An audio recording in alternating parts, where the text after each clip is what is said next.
尊敬的各位来宾，本次会议即将开始，请您尽快就座，并将手机等通讯设备关闭或置于静音状态。谢谢您的合作。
尊敬的各位来宾，本次会议即将开始，请您尽快就座，并将手机等通讯设备关闭或置于静音状态。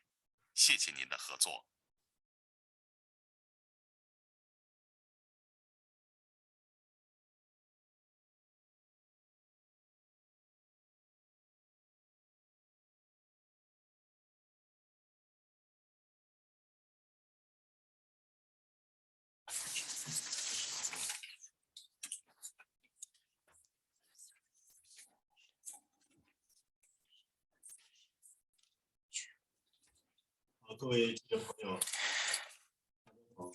Good afternoon, dear friends from the media.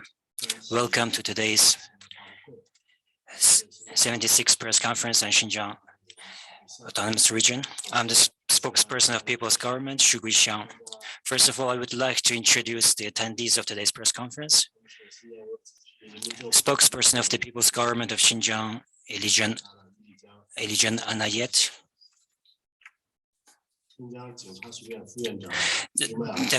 Deputy Principal of Xinjiang Police College, Umarjan Namath.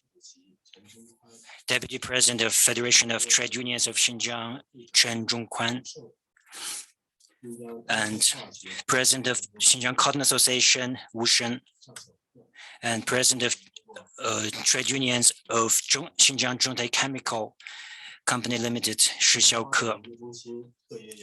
Research Fellow of Xinjiang Development and Research Center, Hamid Abdurrahim. Associate Professor of Xinjiang Normal University, Abdulmijid Omar.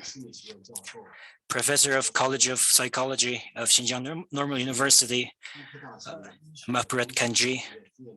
Deputy Dean of College of Engineering and Technology of Xinjiang Medical University, Nurnisa Alip.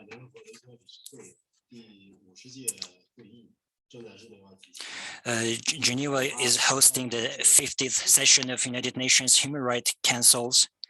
Cuba delivered a joint statement on behalf of nearly 70 countries to voice support for China, and some 20 other countries also delivered voice their support for China. It's generally accepted in international community that Xinjiang-related issues are China's internal affairs. and international community opposes politicizing human rights issues, double standards, interfering China's internal affairs under the pretext of human rights.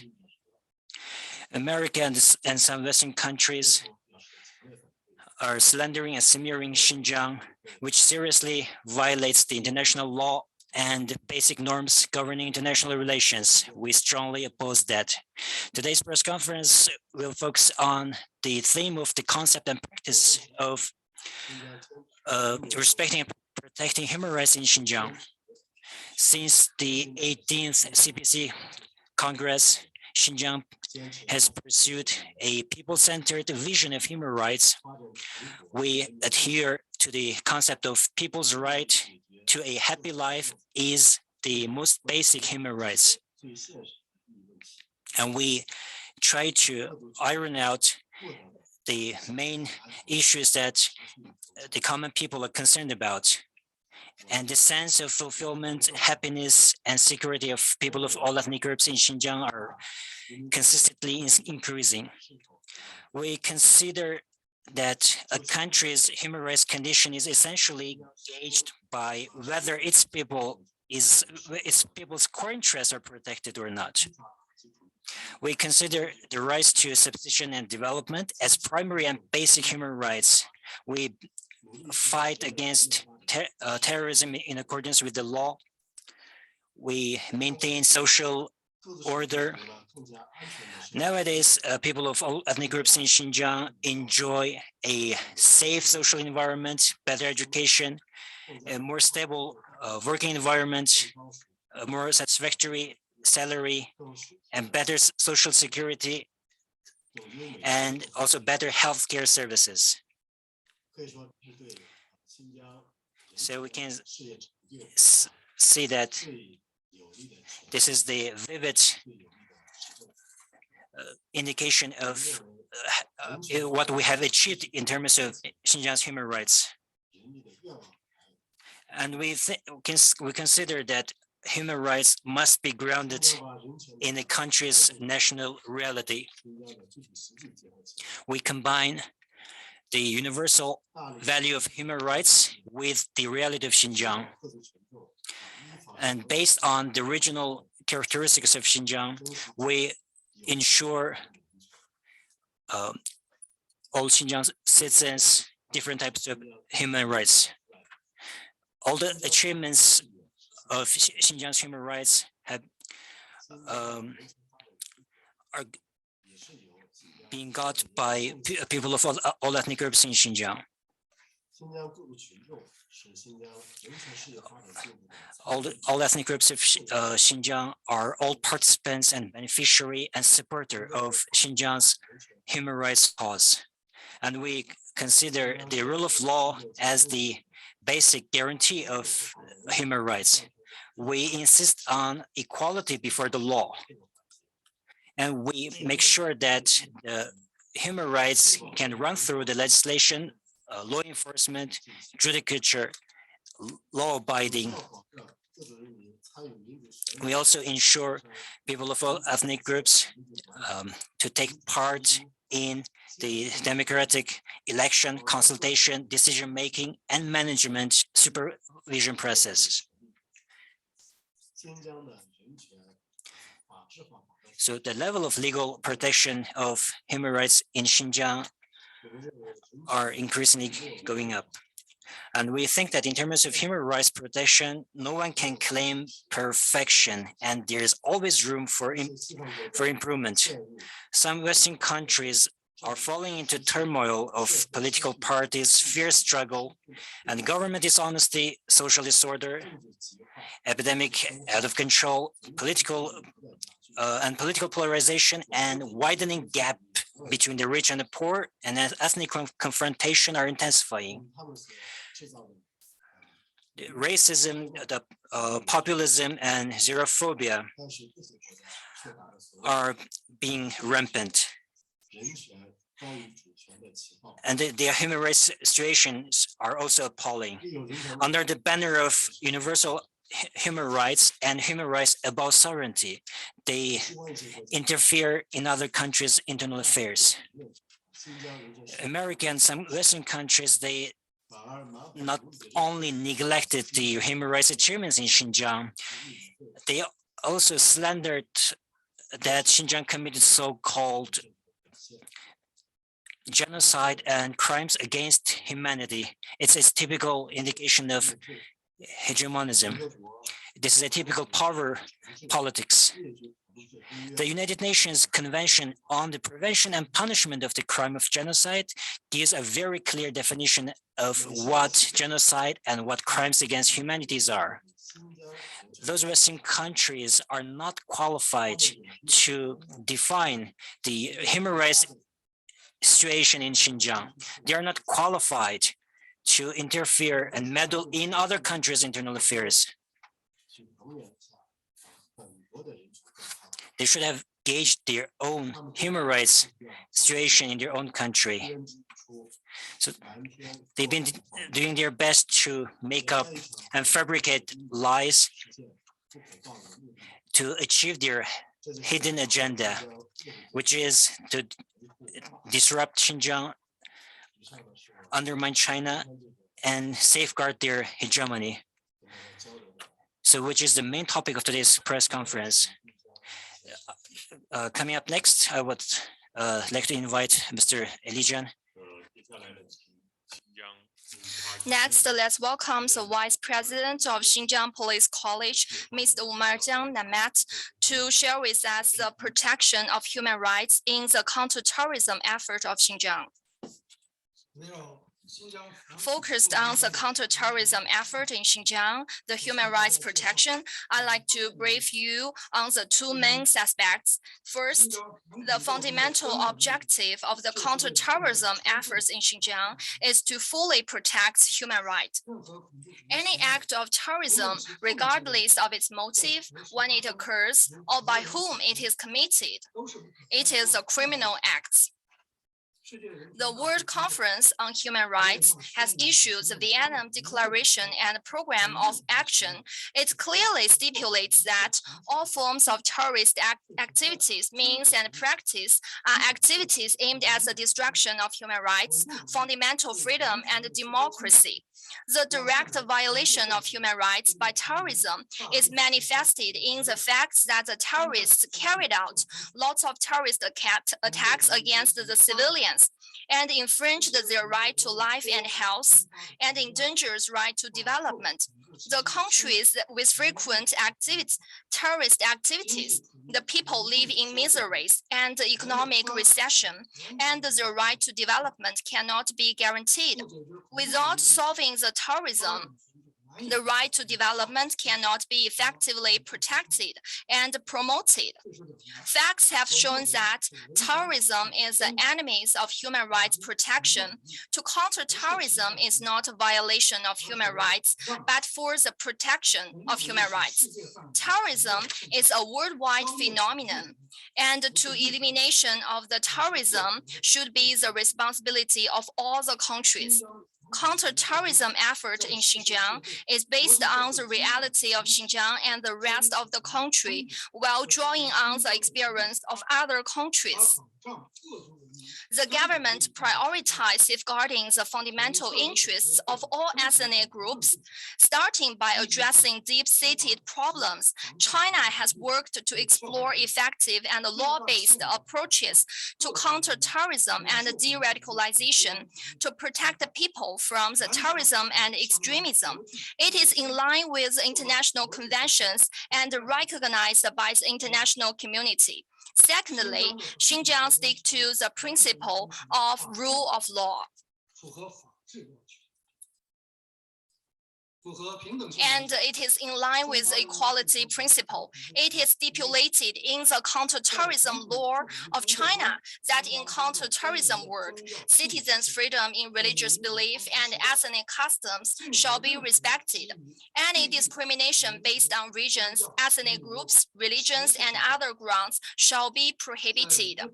And in the counter-terrorism, judicial authorities at all levels in Xinjiang insist on equality before the law, based on facts, and take law as a criterion.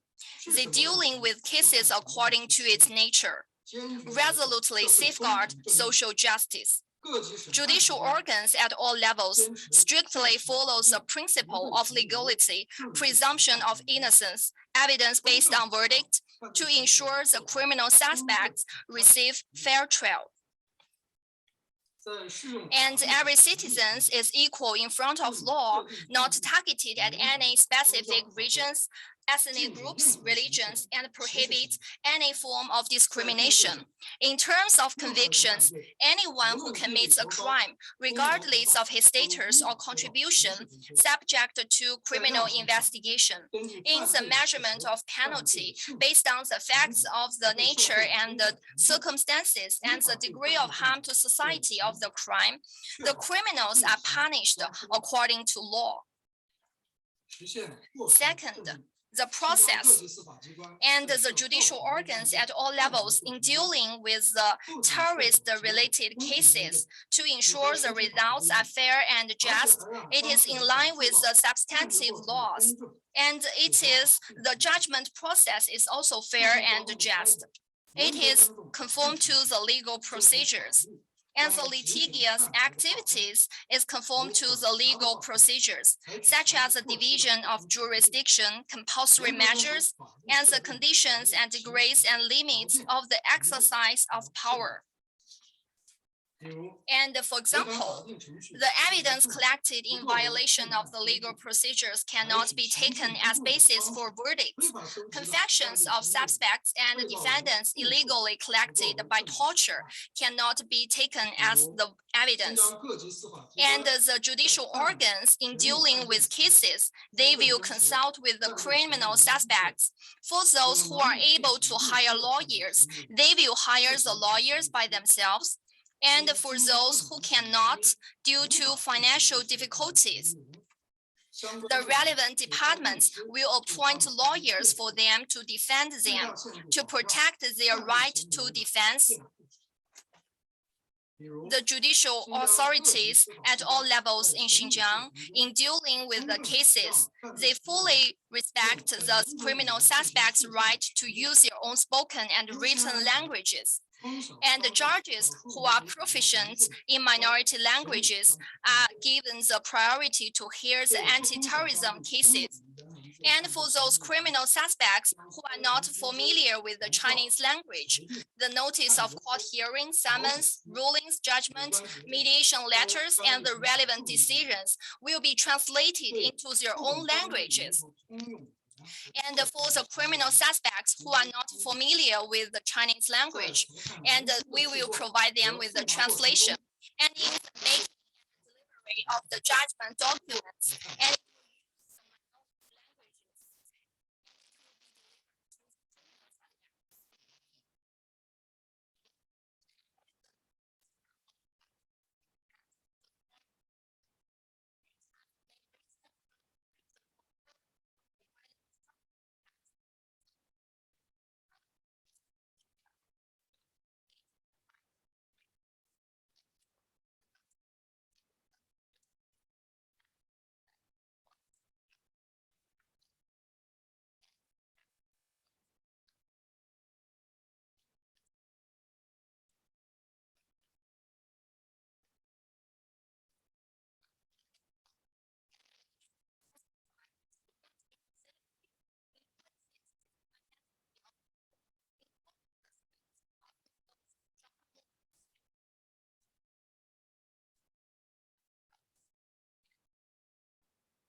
President Chen Zhonghuan, based on his own working duties, briefing us about the guarantee of workers' rights in enterprises. Good afternoon.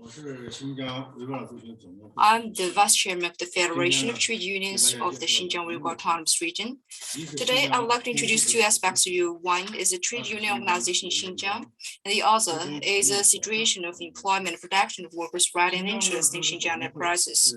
The trade union of Xinjiang Uyghur Autonomous Region is the organization of the working class in which workers voluntarily unite, whose basic responsibility is to safeguard the legitimate rights of workers and serve the workers of all ethnic groups. According to President Xi Jinping's noting, if workers' legitimate rights are infringed, local trade unions should stand up for them. In Xinjiang, more than 32,000 trade unions organizations will protect workers' legitimate rights in accordance with law. Since graduation, I have worked in enterprises for 32 years. I work as steel worker, a fitter, welder, a lathe worker, and also the group leader and engineering. The personal experiences experienced the process of continuously improving the protection of legitimate rights, interests of workers in Xinjiang. In trade union, we organize trade union cadres at all levels to go deep to interview employees at least half of the time, more to figure out the implementation of the labor law and labor contract law and the signing. And also, we will teach how they will treat signing the labor contracts and help them and guide them to sign the labor contract according to the law. And also, we have cooperated with the Xinjiang Lawyers Association to provide free consultation and legal services for employees.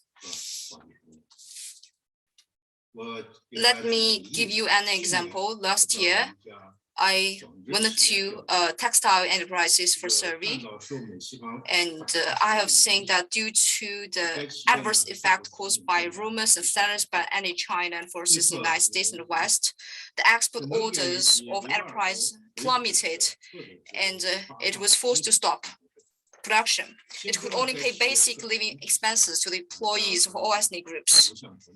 And this due to timely transformation of the enterprise and investment of product in the domestic market, they can just prevent more losing.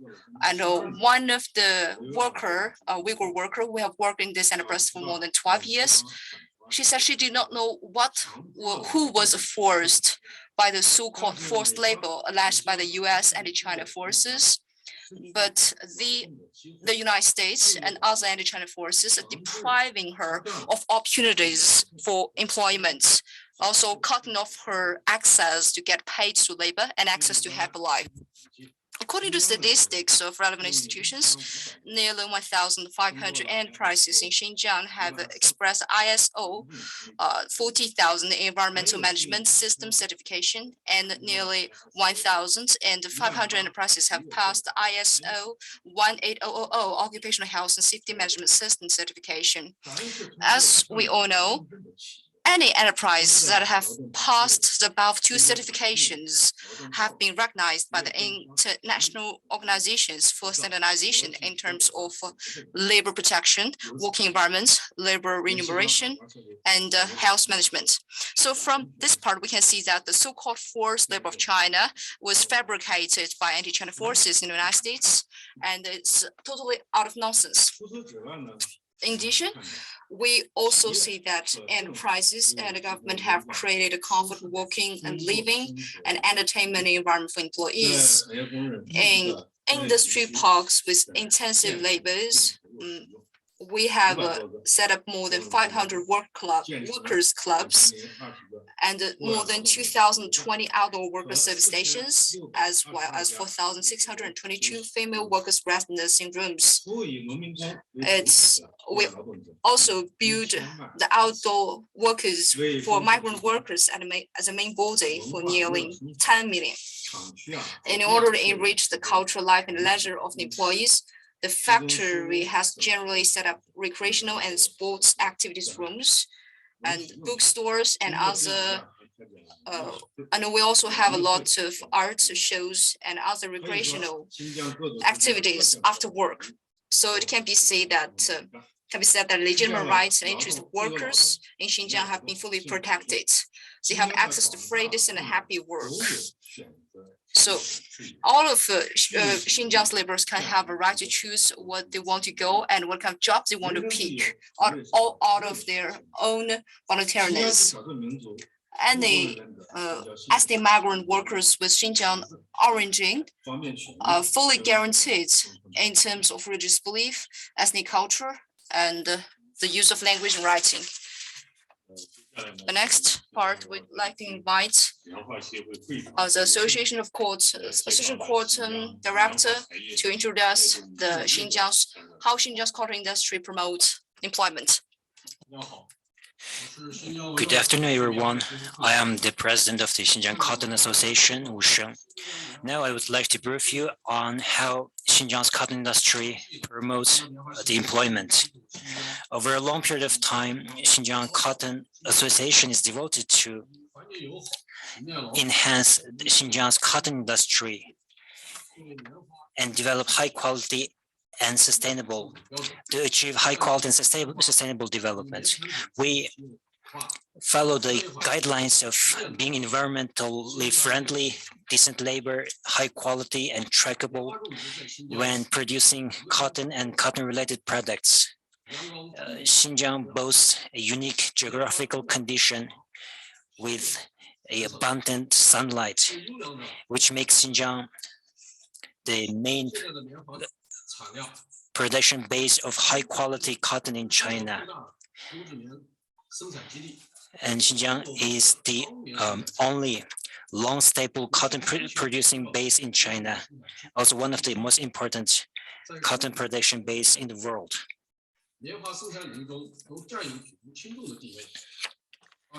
In 2021, the total output of Xinjiang cotton reached around 5.2 million tons, accounting for more than 90% of the total national output.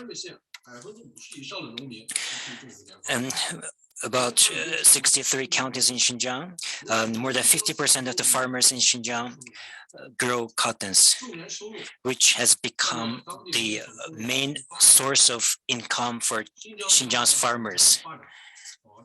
And more than 80% of Xinjiang farmers' income comes from the cotton industry. So Xinjiang's cotton industry improves the life of the cotton farmers and their family. In the recent years, the mechanization rate of cotton picking has reached a very high level. So in northern Xinjiang, the percentage of mechanization has reached more than 95%, and southern Xinjiang, 80%. In 2021, the total cotton output was better than in 2020.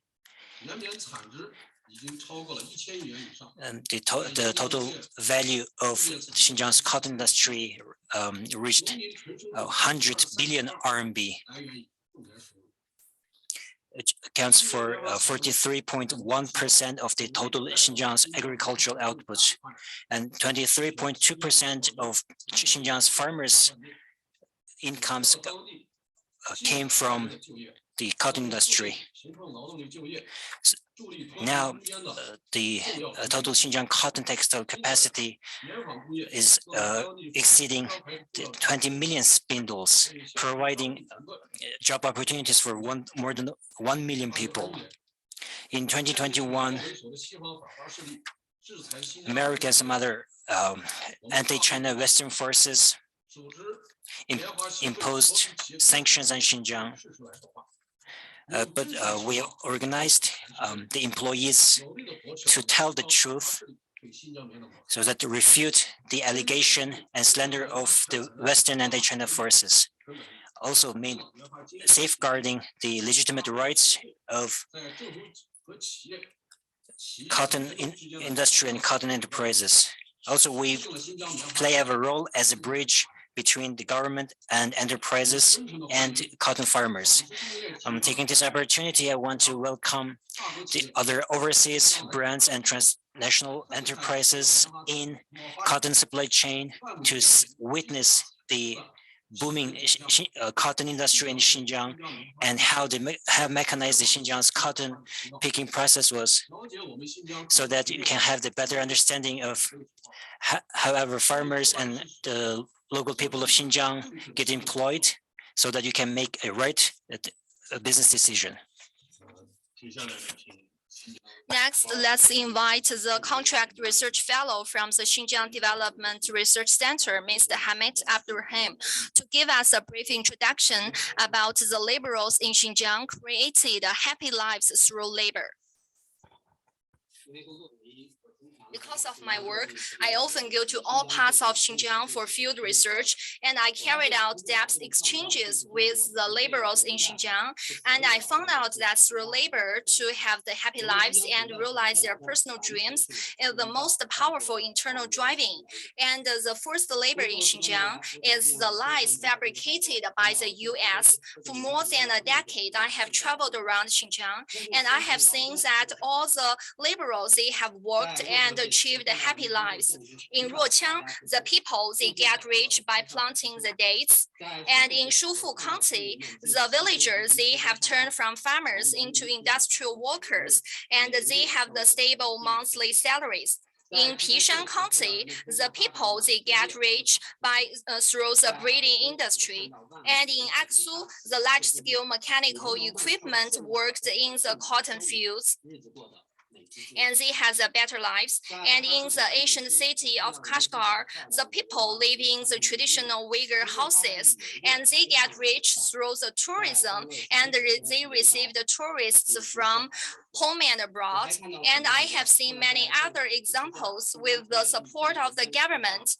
The students from Xinjiang, they go to the schools and colleges in Shanghai and Beijing, and the migrant workers from Xinjiang, they got rich in the other provinces. That's the true Xinjiang.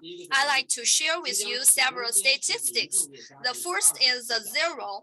Xinjiang has to ensure that there is at least one person in each household has a stable job. Second is 2.63%.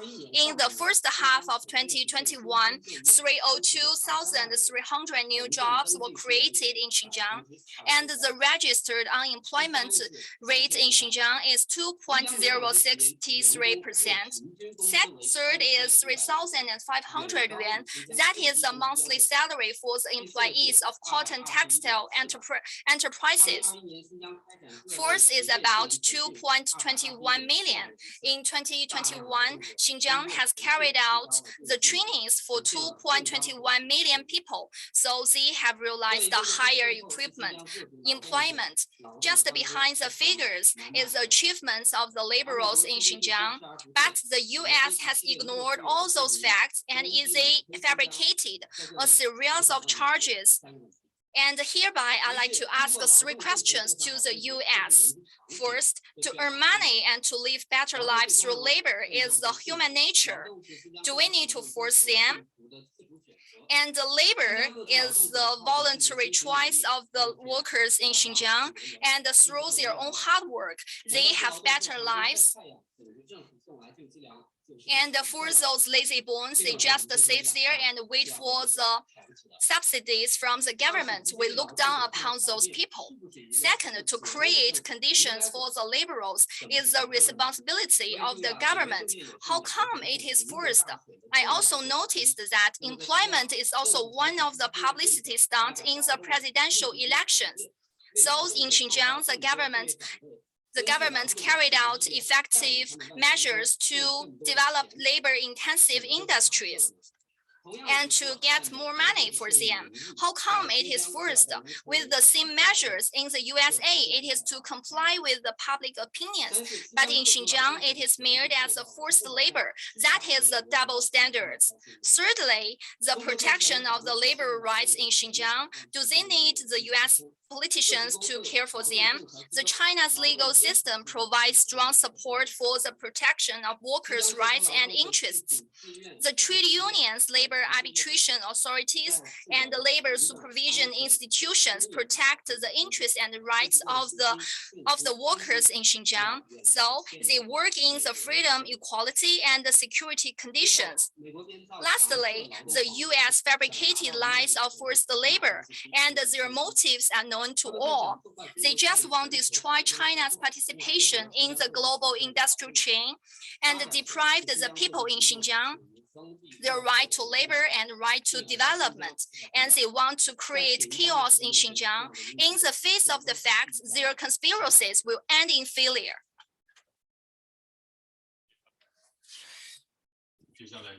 Now let's invite the Associate Professor of Xinjiang Normal University to brief us on how Xinjiang respects and protects human rights of ethnic minority. Xinjiang faithfully follows through the Constitution and ethnic regional autonomy laws and other regulations, firmly implements the ethnic policy and ensures equality before the law, oppose ethnic discrimination, and protects human rights of all ethnic minorities. First, Xinjiang safeguards ethnic minorities' political rights in accordance with law. In Xinjiang, all ethnic groups, regardless of population size, history, development level, ethnic customs, have equal status. They all enjoy the democratic right to participating in the administration of state and local affairs and in community level of self-governance. According to the Constitution and state laws, the legislature of an autonomous region, while exercising the power of a provincial level administration division, has the power to enact regulations on the exercising of regional autonomy and other particular regulations in line with the local conditions. Xinjiang, being the only region in China with the three-level autonomic areas, which includes county, prefecture, and autonomous region,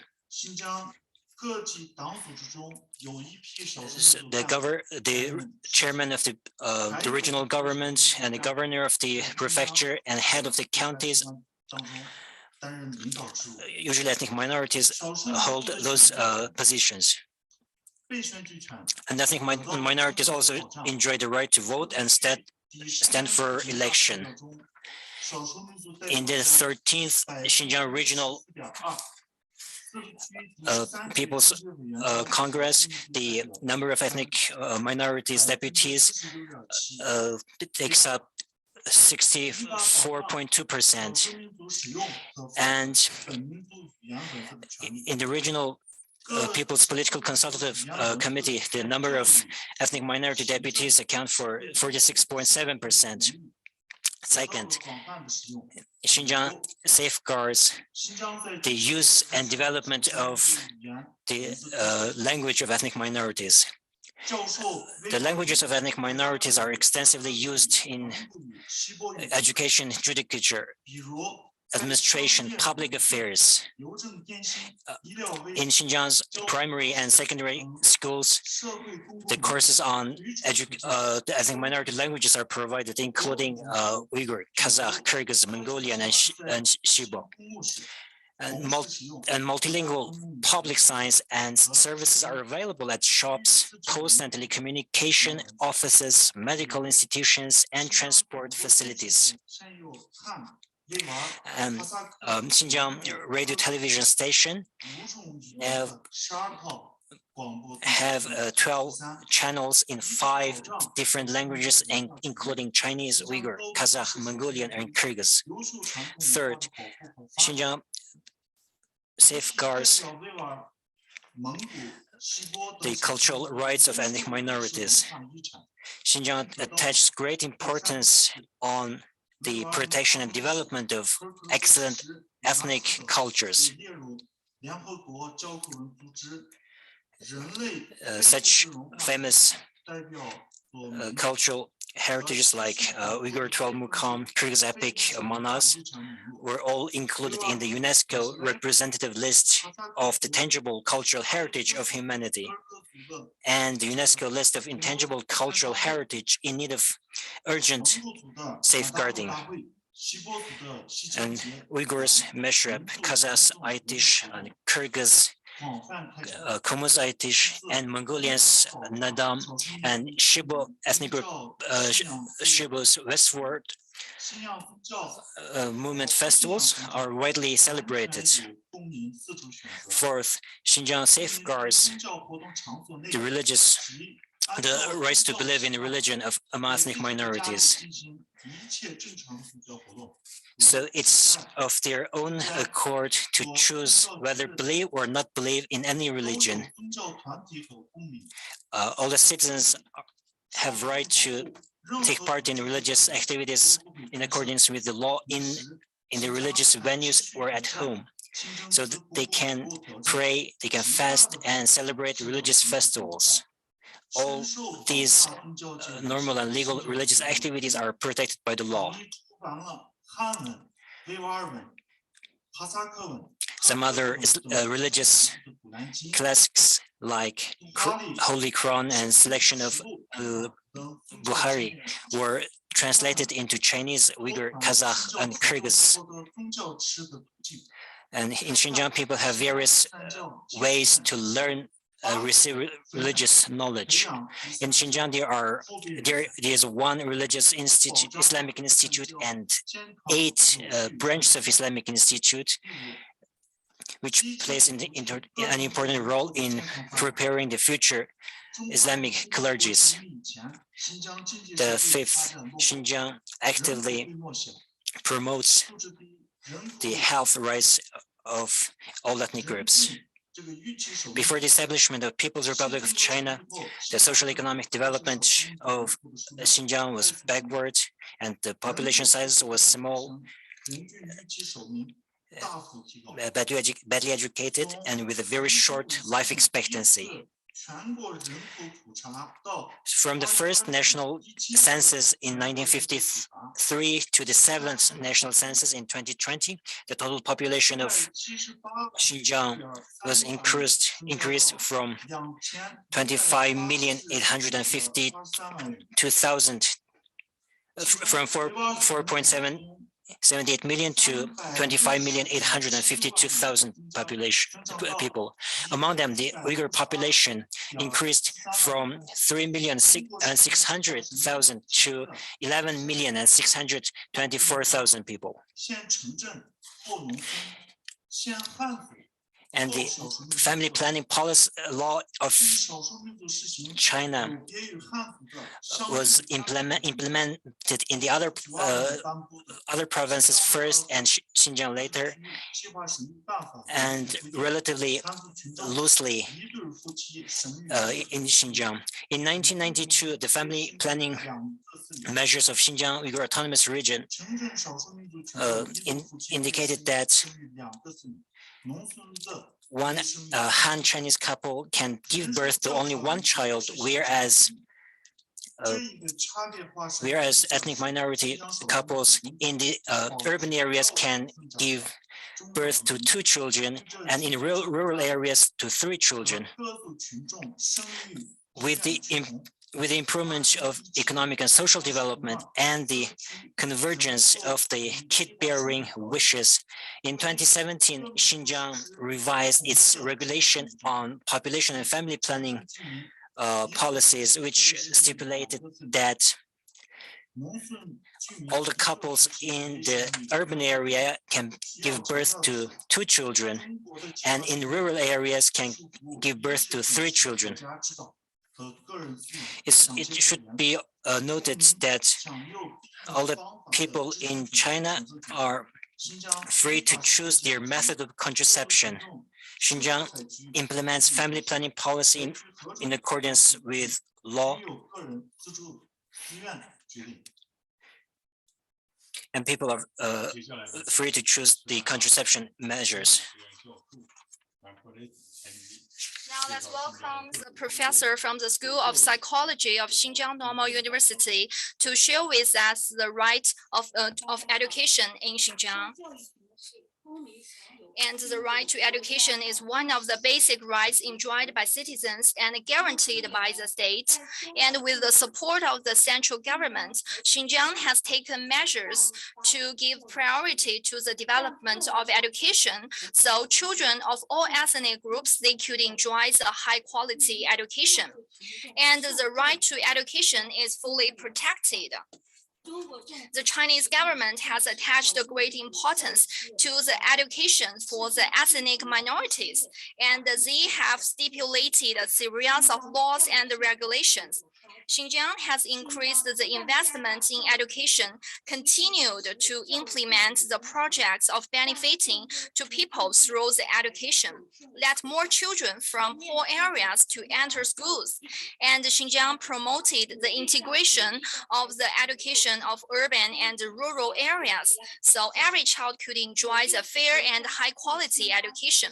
I am the beneficiary of the state's policy of benefiting the people through education in Xinjiang, and my parents were born in 1940s, and with the care of the party and the country, they received the higher education in Xinjiang and became the government officers, so they could enjoy happy lives.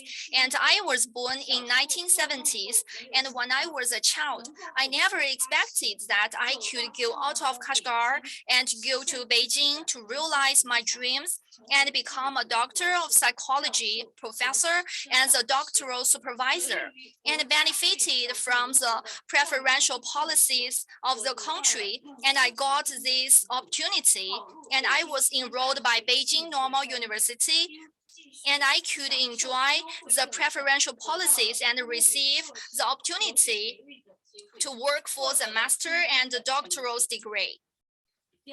And secondly, Xinjiang has realized the full coverage of 9-year compulsory education around the region, and the 4 prefectures in southern part of Xinjiang provided 15 years of free education to all children.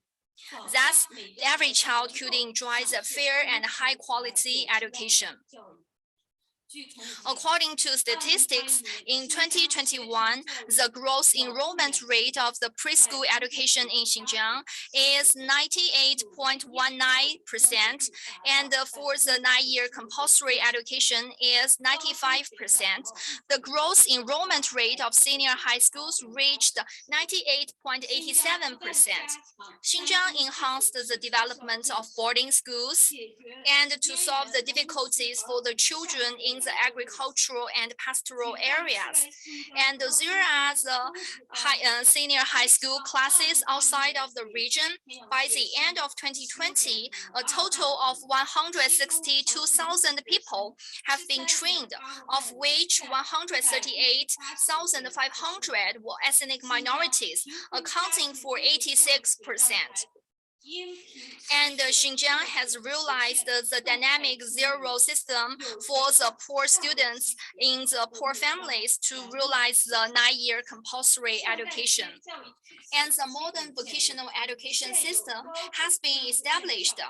There are altogether 33 higher vocational schools, 147 secondary vocational schools. Among them, 11 are at the regional level, and 3 are at the national level. The higher education system is more complete. Now there are 56 colleges and universities. By 2020, altogether 2.11 million students have been graduated. Among them, 706,000 are the ethnic minorities, take up 36.3%. Thirdly, to increase the investment of the preschool education, and according to the requirements that no kindergarten and no child should be left behind, and take the 4 prefectures in the southern part of Xinjiang as a key points, Xinjiang speed up the development of the rural preschool education. And Xinjiang has invested 60.3 billion yuan to build, renovate, or expand the kindergartens. Altogether, 4,408. And according to the requirements that there should be one public kindergarten in each township. And Xinjiang has realized that there are all the kindergartens in each villages. Xinjiang has invested 1.5 billion yuan to complete the special management tasks of 166 supporting kindergartens in urban districts on schedule, and specifics that all the supporting kindergartens should be public kindergartens, thus to ensure the public welfare of the preschool education. In 2017 to 2020, a total of 1.1 billion yuan has been invested in the preschool education. So all the prefectures and cities, they could renovate newly built the public kindergartens, and 20,000 students could go to those kindergartens. Children aged 4 to 6 in Xinjiang, in rural areas, they could go to the kindergarten for free, and they enjoy the free breakfast and lunch. First, targeted poverty alleviation through education. And no students should drop out of school due to financial difficulties. It's a solemn commitment made by the party and the government. From 2018 to 2019, the central government and the regional, they have had the subsidies altogether 92 billion yuan. They have strengthened the development of the senior high school education in the southern part of Xinjiang, and they don't need to pay for the tuition, textbooks, or accommodation. And the students from poor areas, they could enjoy the living allowances. And in the southern part of Xinjiang, there are the preferential policies for the higher education to expand the enrollment of the students from the southern part of Xinjiang. In 2020, the colleges across the country altogether enrolled 6,062 students from the southern part of Xinjiang, and the increase rate is 80%. It has greatly improved the opportunities for students in poor areas to receive higher education. In the past 5 years, a total of 19.84 billion yuan has been invested in the southern part of Xinjiang, and they have been used to renovate and expand the campus altogether 6.47 million square meters. And the elimination of dangerous buildings at grade D in all the compulsory educations in Xinjiang. And they have to make sure that all the schools they have the multimedia teaching classrooms. In 2019, the autonomous region has allocated 7.62 billion yuan of financial aid, benefiting 4.8 million students. And from preschool education to postgraduate education, and the public and private schools and the students from the poor families, they have all been covered by the financial aid. Thus, the right to education of all students has been guaranteed.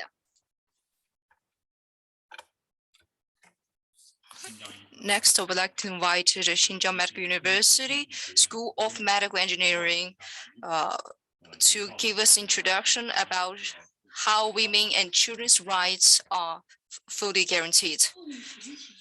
Women are an important force in human civilization and social progress, and children are the future of the country as well as the hope of the nation.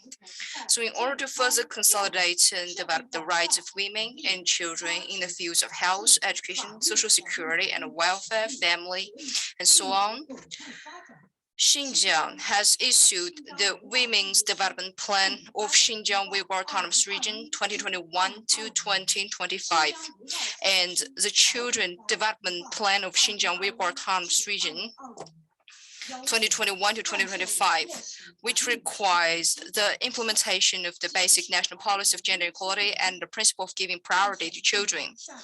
We also try to promote the gender equality and the most conducive to all-round development of women and children.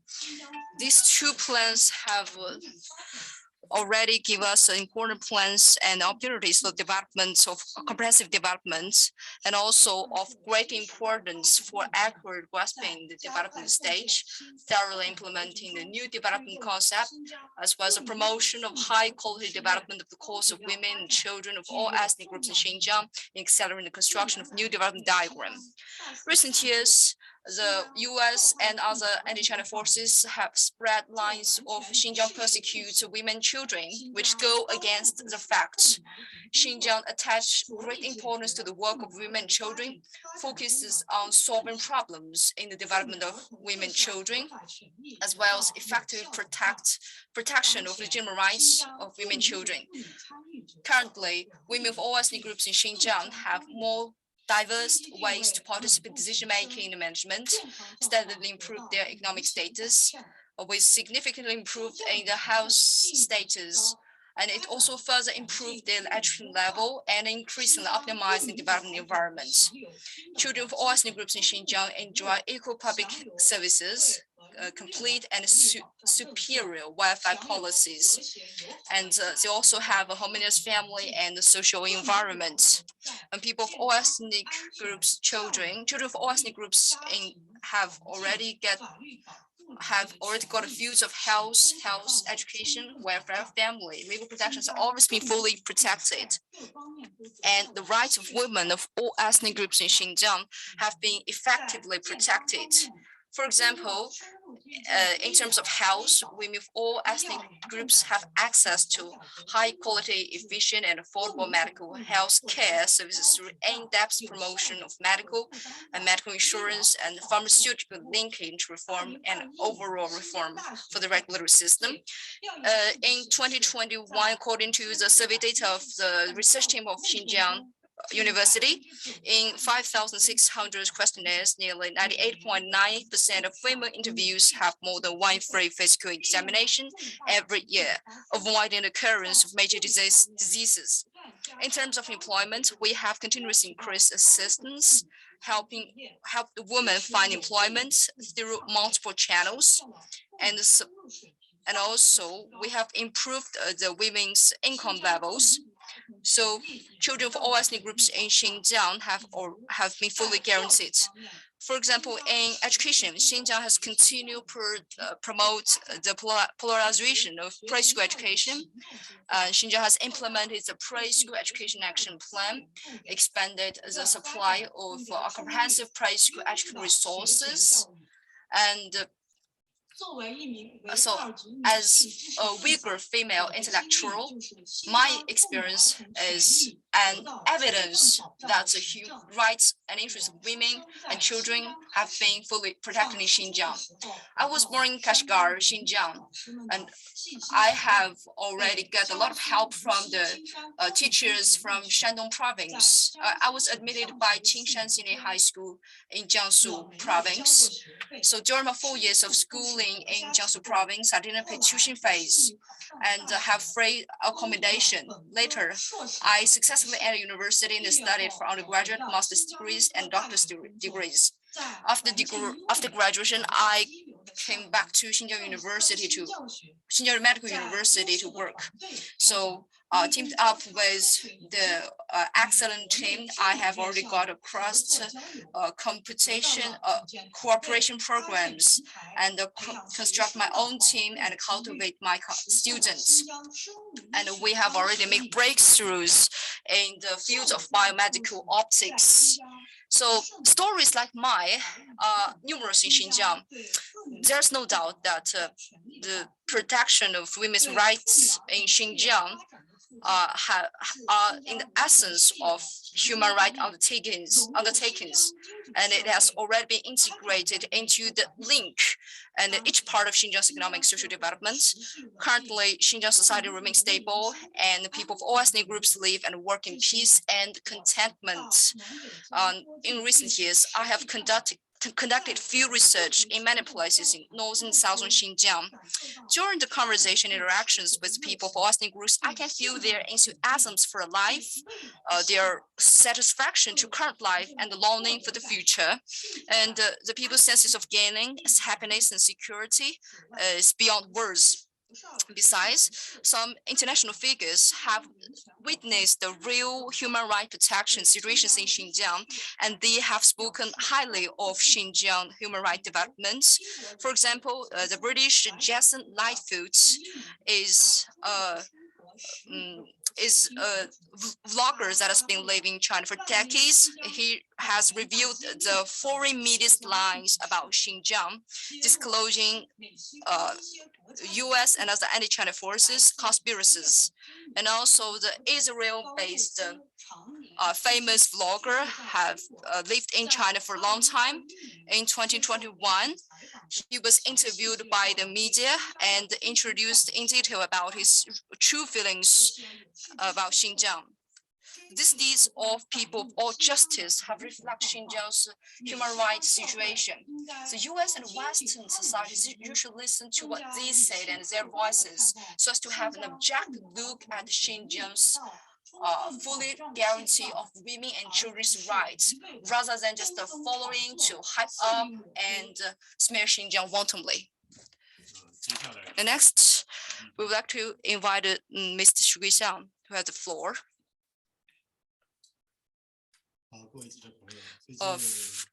Friends from the press, recently I've noticed that some foreigners alleged that the Xinjiang Zhongtai chemical calculated have situations of forced labor. So upon reading the news, we contact the company. So in today's press conference, we will contact the chief of the union to invite Mr. Xiang, give us detailed information about the situations there. Good afternoon, Chairman Xiang. Good afternoon. So I'm the spokesperson, Xu Guixiang of Xinjiang People's Government. Now today, we have a press conference via video link. And we would like to invite you to introduce the work, production, and employees' life in your company. So first, you could introduce something about your company. First, our companies produce the PVC, and our products covered from the domestic and the international markets.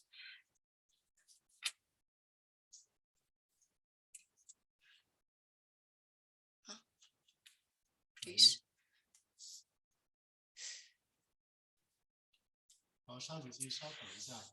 A minute.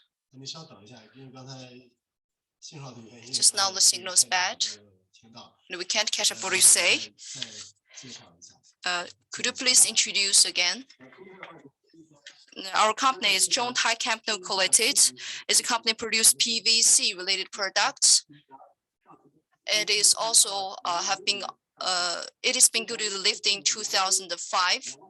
We have more than 200 employees, and our products have been sold to domestic markets as well as international markets. You have more than 200,000 employees. How do you recruit them? And we have 3 channels for recruiting. First is through online recruitment. We will publish recruitment notice on the internet. So anyone who are interested in can submit resumes. Second, we will go to the schools and talent market. And the third one is from the recommendation from our own employees. And our employees can recommend their colleagues and friends to our enterprises, no matter how they enter the company.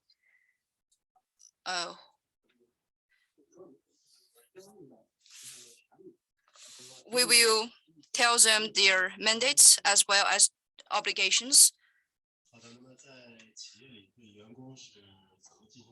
So how do you manage the enterprises as well as the employees? How about their working environment? During development of our company have strictly implemented the labor law and labor contract law. And we have obeyed the 8-hour working time. If our employees work overtime, we will give them remuneration as well as compensation. Meanwhile, during the production, we have built apartments as well as venues for rest. During our leisure time, the company have held a lot of recreational activities so as to give them a comfortable atmosphere.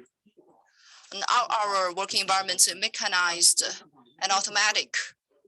You can see this is one of the most advanced machine.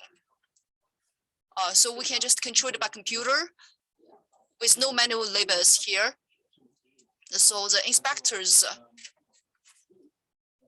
will come to check up on the spot. So we have a super working environment.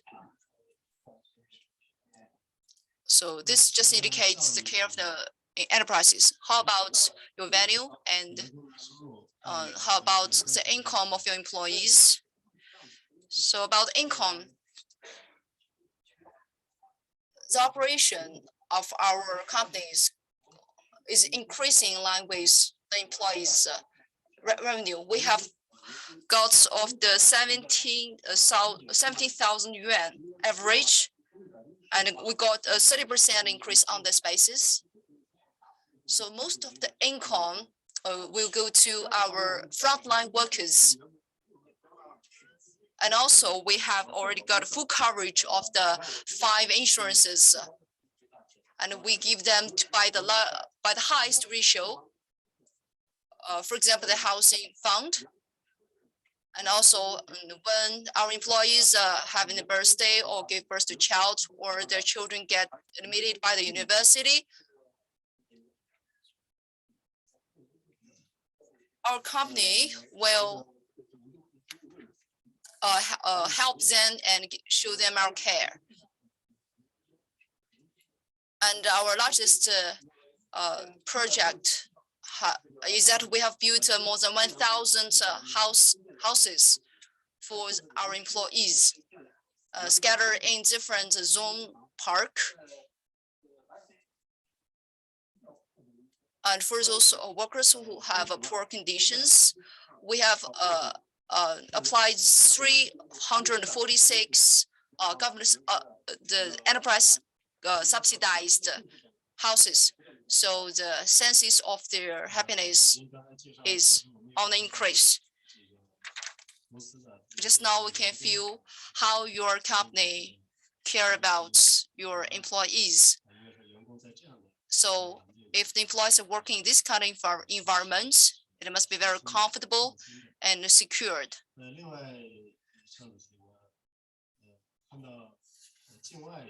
And we have noticed that some foreign media outlets say your PVC related products and accuse them of pollution, environmental pollution. So how do you respond to that?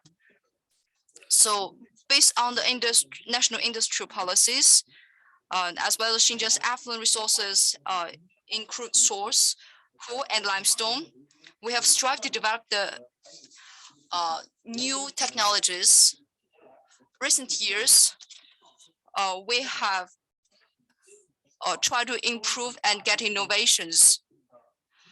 And also we have installed automated large mechanized installation and decarbonization facilities. So just now we'll have a scientific innovation conference. So in the future, we will get a more and better quality development of our enterprises so as to improve our employees' income. Another question is that recently the so-called Uyghur Forced Labor Prevention Act has come into effect.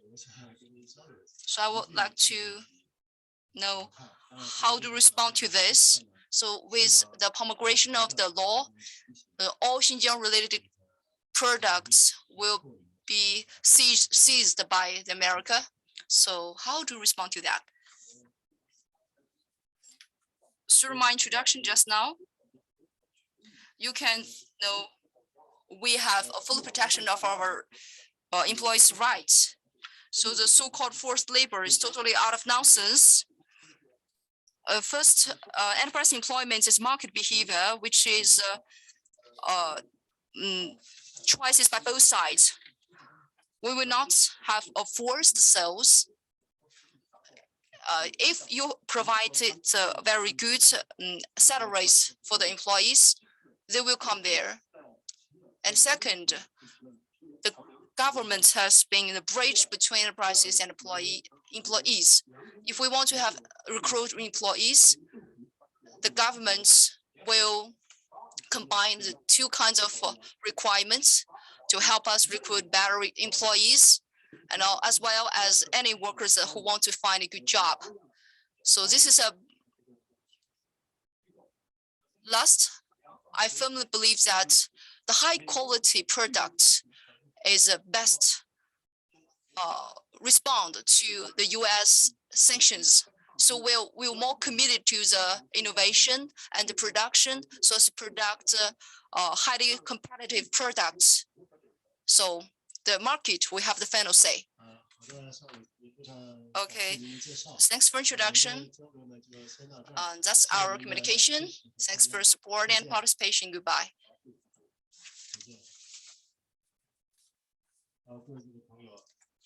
A journalist just now, there are some experts and intellectuals as well as heads of institutions, 8 persons in total, and introduced Xinjiang from different perspectives about Xinjiang's protection of human rights. We believe that through their introduction, you have grasped a full picture about Xinjiang's human rights situation. Next, it's a QA session about journalists. And so before the conference, some media have sent their questions. So we will answer these questions. First, the Xinhua News Agency.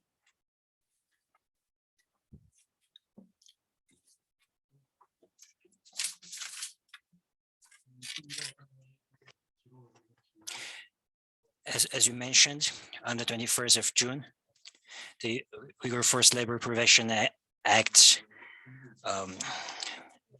took effect, and which banned all the Xinjiang-related products imports in the US.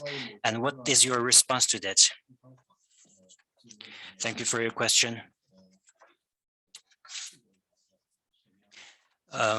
What it comes to UFLPA, in our previous press conferences, including last year's press conferences, we already put forward with our stances and also introduced the international community on the labor environment of Xinjiang. So as you mentioned, the Uyghur Forced Labor Prevention Act has officially taken effect. Now I would like to share some understanding and opinion with you.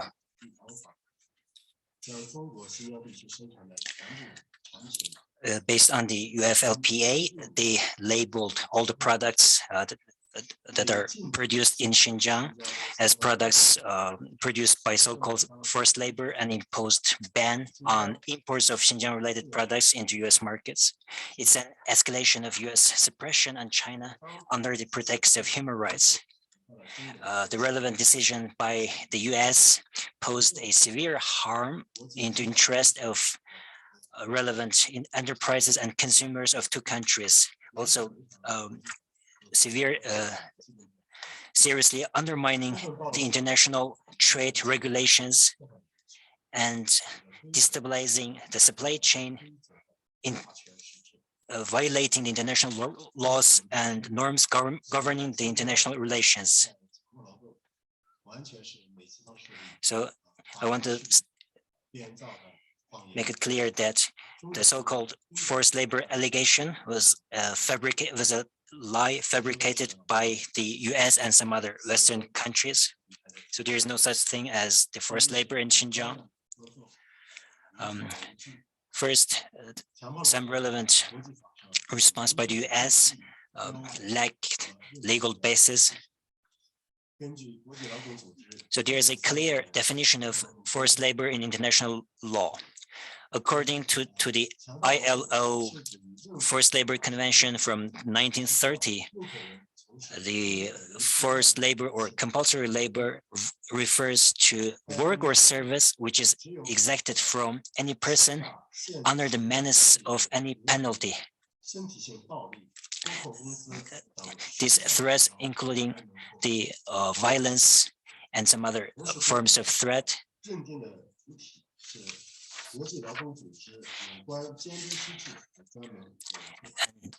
some panels and committees under the ILP, only they are qualified to determine if the forced labor exists or not. So the United States is not qualified at all to determine if we have forced labor or not.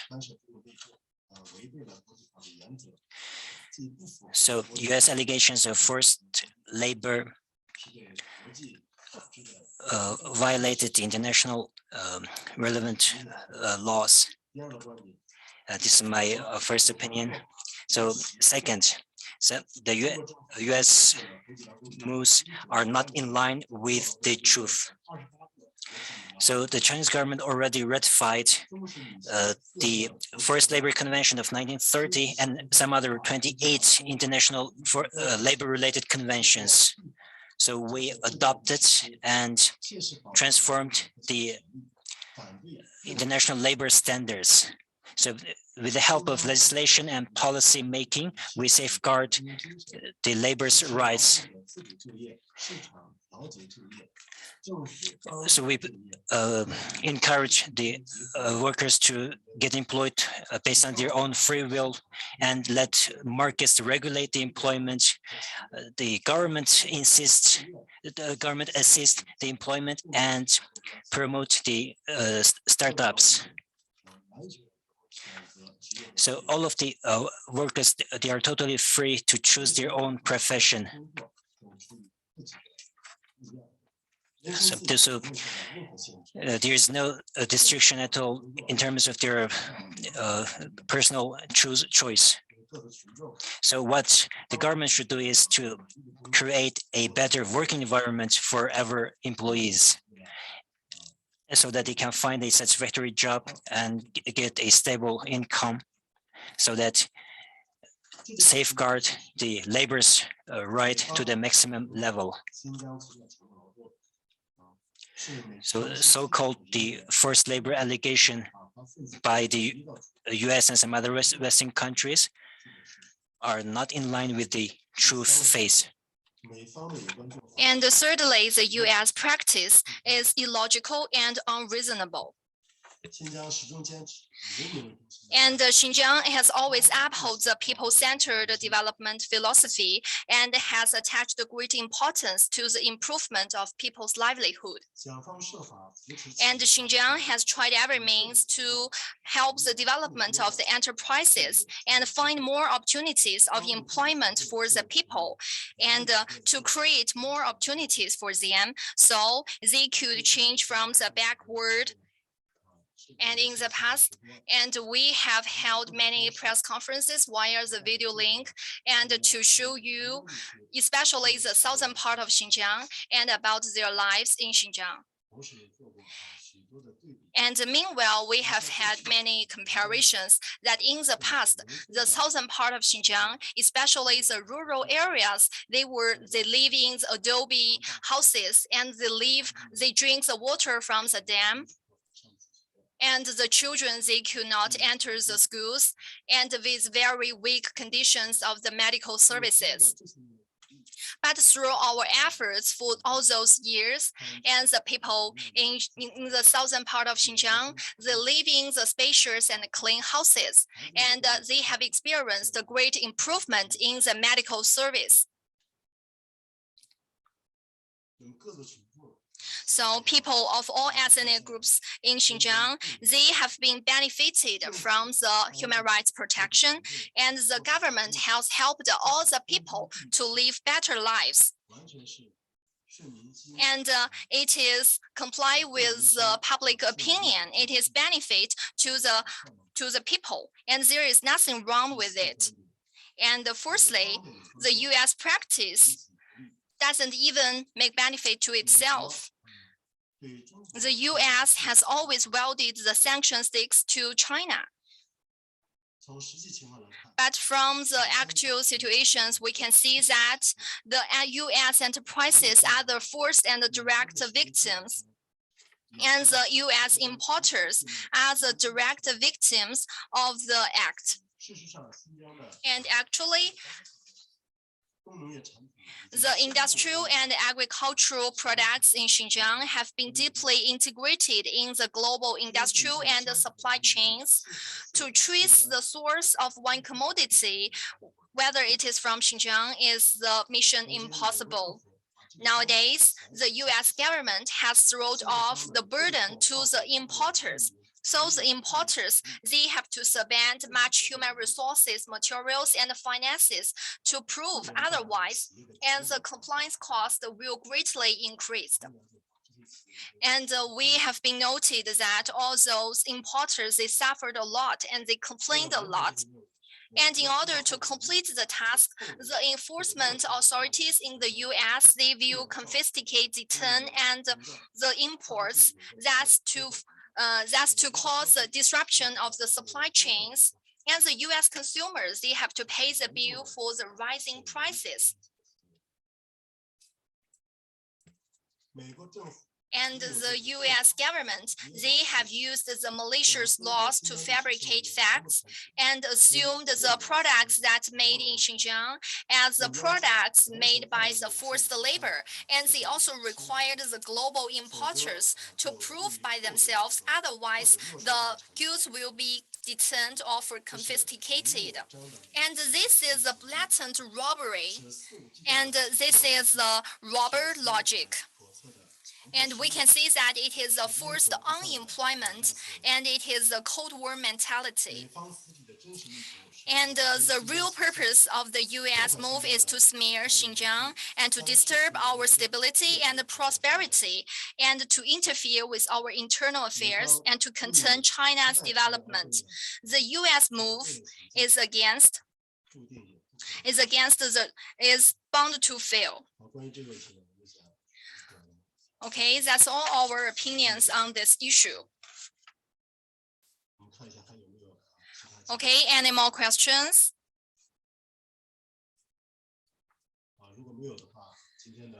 Okay, now, dear friends, that's the end of today's press conference. Thank you for your time and thank you for your participation. Thank you. Goodbye.